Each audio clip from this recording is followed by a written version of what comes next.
There we go. And welcome to everybody. Good morning. Happy to see our recovering surgical patients here, Robin and Diane. And we're happy to see everybody, everybody here this morning with your smiling faces. That it's just lovely, just lovely. So today we acknowledge that we're starting a new book of the Torah this week. And the parsha that we have today is Vayikra, and it is the first parsha in the book of Leviticus. And I'm going to ask everyone to please mute yourselves. So the word Vayikra is translated as God called, and God called. So God called to Moses, and the book is filled with instructions. And according to the Women's Torah Commentary, this book, quote, aims to shape the Israelites into a holy people and to safeguard the purity that is considered essential for contact with the holy. So the whole book of Leviticus is reflecting the perception that the world that God created is fundamentally harmonious, good, and orderly. And in Leviticus, we learn what we have to do as people to maintain that harmonious balance for the world. So the book is really containing rules for daily life, essentially. So this particular parsha, that's the book writ large. This parsha starts the book, and it lays out specifics for several types of sacrifices. And the whole parsha is focused on the sacrificial system. So there are numerous types of sacrifices, and they all have particular rituals. And the various commentaries that I looked at all elevated, if you will, the purpose of the sacrifices as being a way for the people to feel closer to God. That they have this God that they're in awe of, who they can't see and they can't touch, but they want to feel a closeness. So they do that through the sacrificial system. So it was interesting. One of the notes that I read said, and here's a quote, as Jacob Milgram observes, this ritual allowed the Israelites to acknowledge the miracles of their lives and express gratitude for them. So it's this, thanking God for the miracles that we have in our daily lives. And the sacrifices also provided communal meals. Not all the sacrifices went fully to God. In some cases, the sacrifice was a portion of the animal's body, and the rest of the animal was cooked and shared among the people. So for me, the theme of connection was really prominent. It's the only theme I could come up with from sacrifices. And so there was something else going on in the world right now that the theme of connection was really palpable for me. Both of my parents' families are from Ukraine. My mother was born in a small village, a shtetl, that was, or still is, I don't know if it still exists, very close to Kiev. It was the biggest city, Kiev, as the Ukrainian pronunciation. And my dad was the first person in his family born in the United States, but his family was also from a shtetl near Kiev, a different shtetl. And what's really been interesting to me to notice is that I've never felt any particular emotional connection to that part of the world until the last 2 weeks. And my connection has become stronger and stronger, and frankly, more and more disturbed as I've been watching news footage and newsreels of what's going on and reading stories about what's happening. And I've really felt very, very connected to that, to this conflict. So I have spent a lot of time this week in my own meditation practice looking at ways to calm my nervous system, which has really gotten charged, and at the same time to see if there's a way to bring healing energy, loving, compassionate energy into the world. And that's what we're going to do today. So I want to be very clear that I'm offering a guided meditation today. I will be talking throughout our period of time together. I want to invite you all to disregard what I'm saying, to tune me out if it's not working for you. I also want to invite you that if you need silence and you're just needing to do your own thing today, turn off the volume, and that's just fine. We will be coming back together at approximately 11:25. And, you know, so everybody needs to take care of themselves in whatever way. But I want to share this meditation with you that I've been doing in various forms all week, and I'm finding helpful. So for anyone else who's really feeling a little challenged right now, you might want to stick with me. So having said that, I invite you all to take a very comfortable seat. You know, usually I talk about sitting in a way that's alert yet relaxed. And today I want you to focus on relaxing. Really be comfortable. Allow gravity to take over and to really let your body be heavy. So notice the weight of your hands, for example.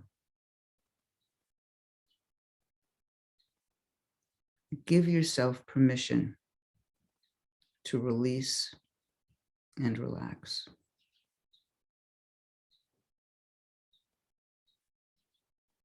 And let's take a few breaths together at your own pace.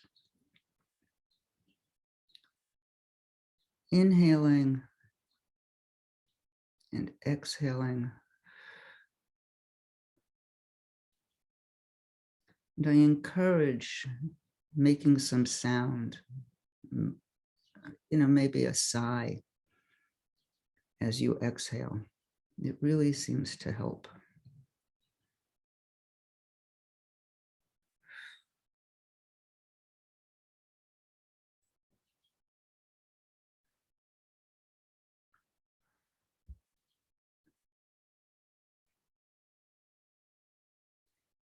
And as you are sitting in this relaxed position,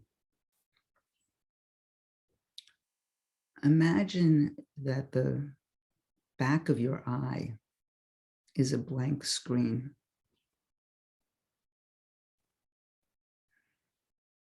It's almost like a movie theater screen. And on this blank screen, you can see a big, beautiful beating heart. And this is the heart at the center of the universe.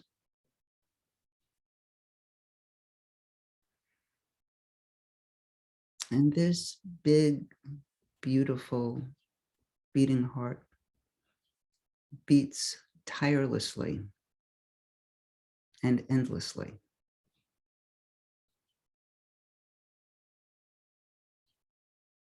So picture this heart at the center of the universe. And it beats with endless compassion.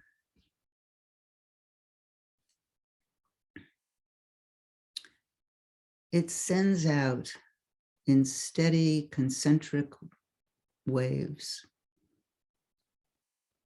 waves of compassionate care, waves of warmth.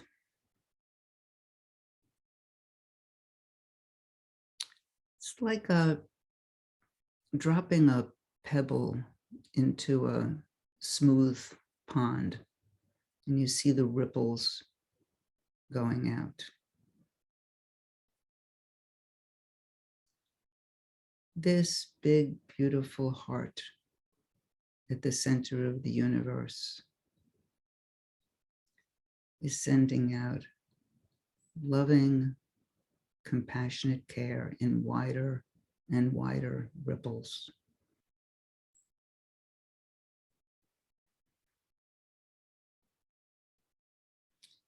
So now allow these ripples to reach you.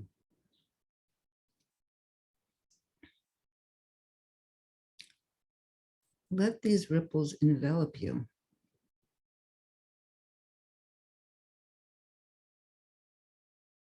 So you are the recipient of waves of caring, loving compassion from the center of the universe.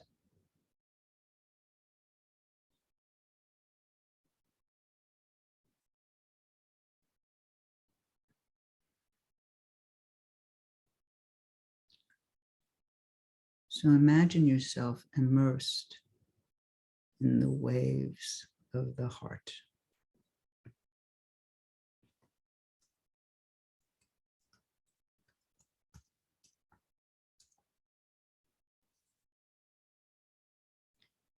And now allow your heart to get into rhythm with this big, beautiful heart at the center of the universe.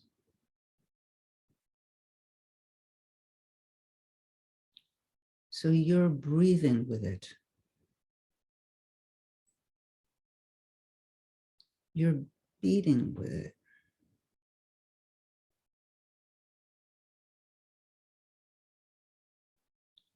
You're feeling its warmth and its care.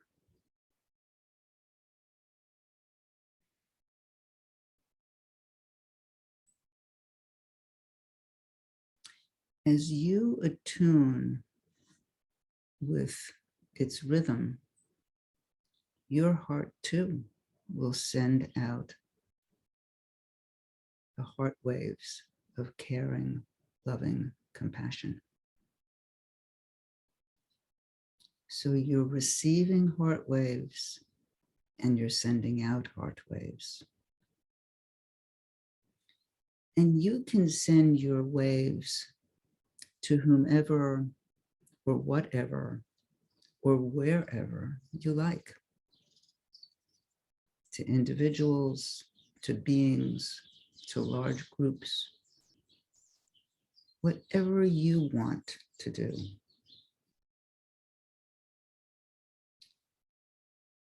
So now I invite you to bring images of the person or the people or the group or the place that you want to send loving compassion to.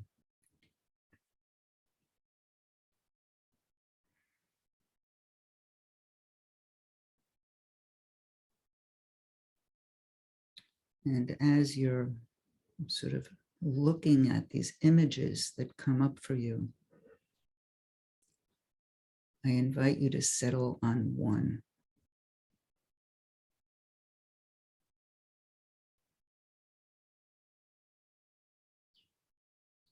Bring one image that's meaningful to you,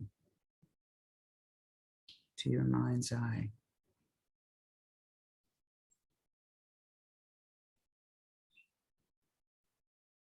And now we will move with a focused attention, inhaling the concern, the pain, the distress of the person or beings or group or place that's in your mind. And exhaling your warm, loving care to that person or being or place.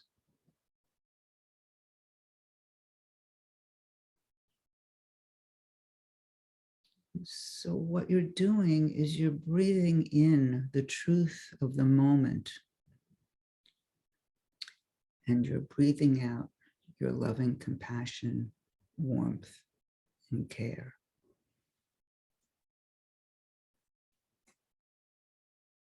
It's really important to know that the pain and the discomfort and the challenges that you're breathing in are not staying in you. They are transformed by the waves of loving compassion and care that you receive from that big, beautiful beating heart at the center of the universe.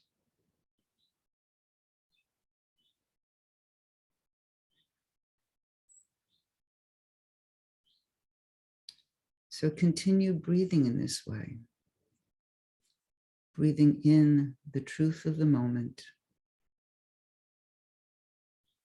and breathing out your loving compassion, warmth, and care.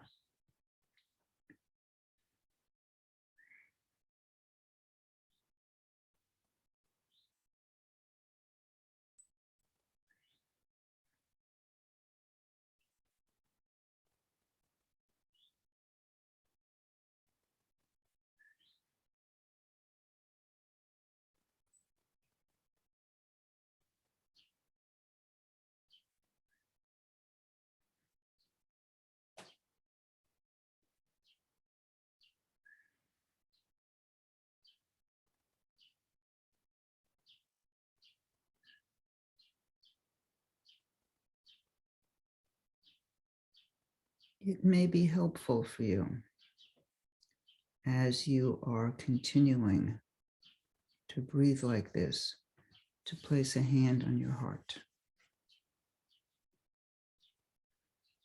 I invite you to do that and see if that is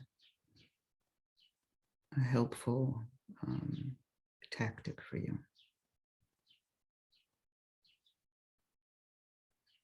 And know that as you are breathing in the truth of the moment, you're also taking in the loving compassion, warmth, and care from that great, big, beautiful, universal heart. And as you're breathing out your love and compassion and warmth and care.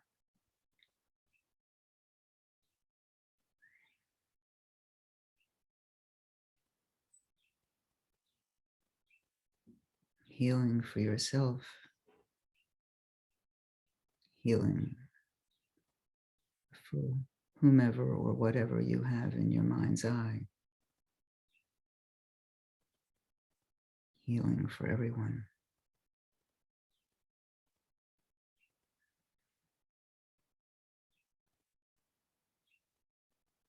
Everywhere.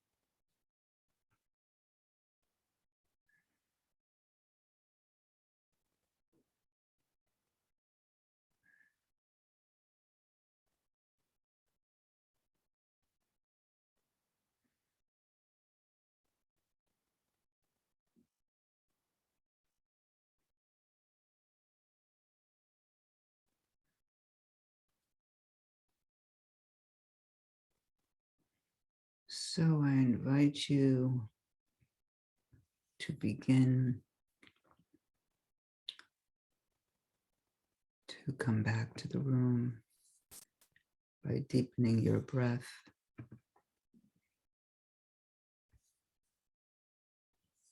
and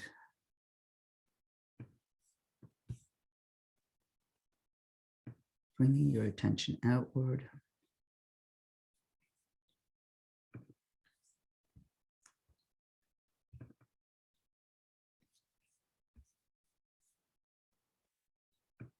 And very slowly and very gently, as you return to the room, I'm going to share a poem by Hila Ritsabi, We See You for Ukraine.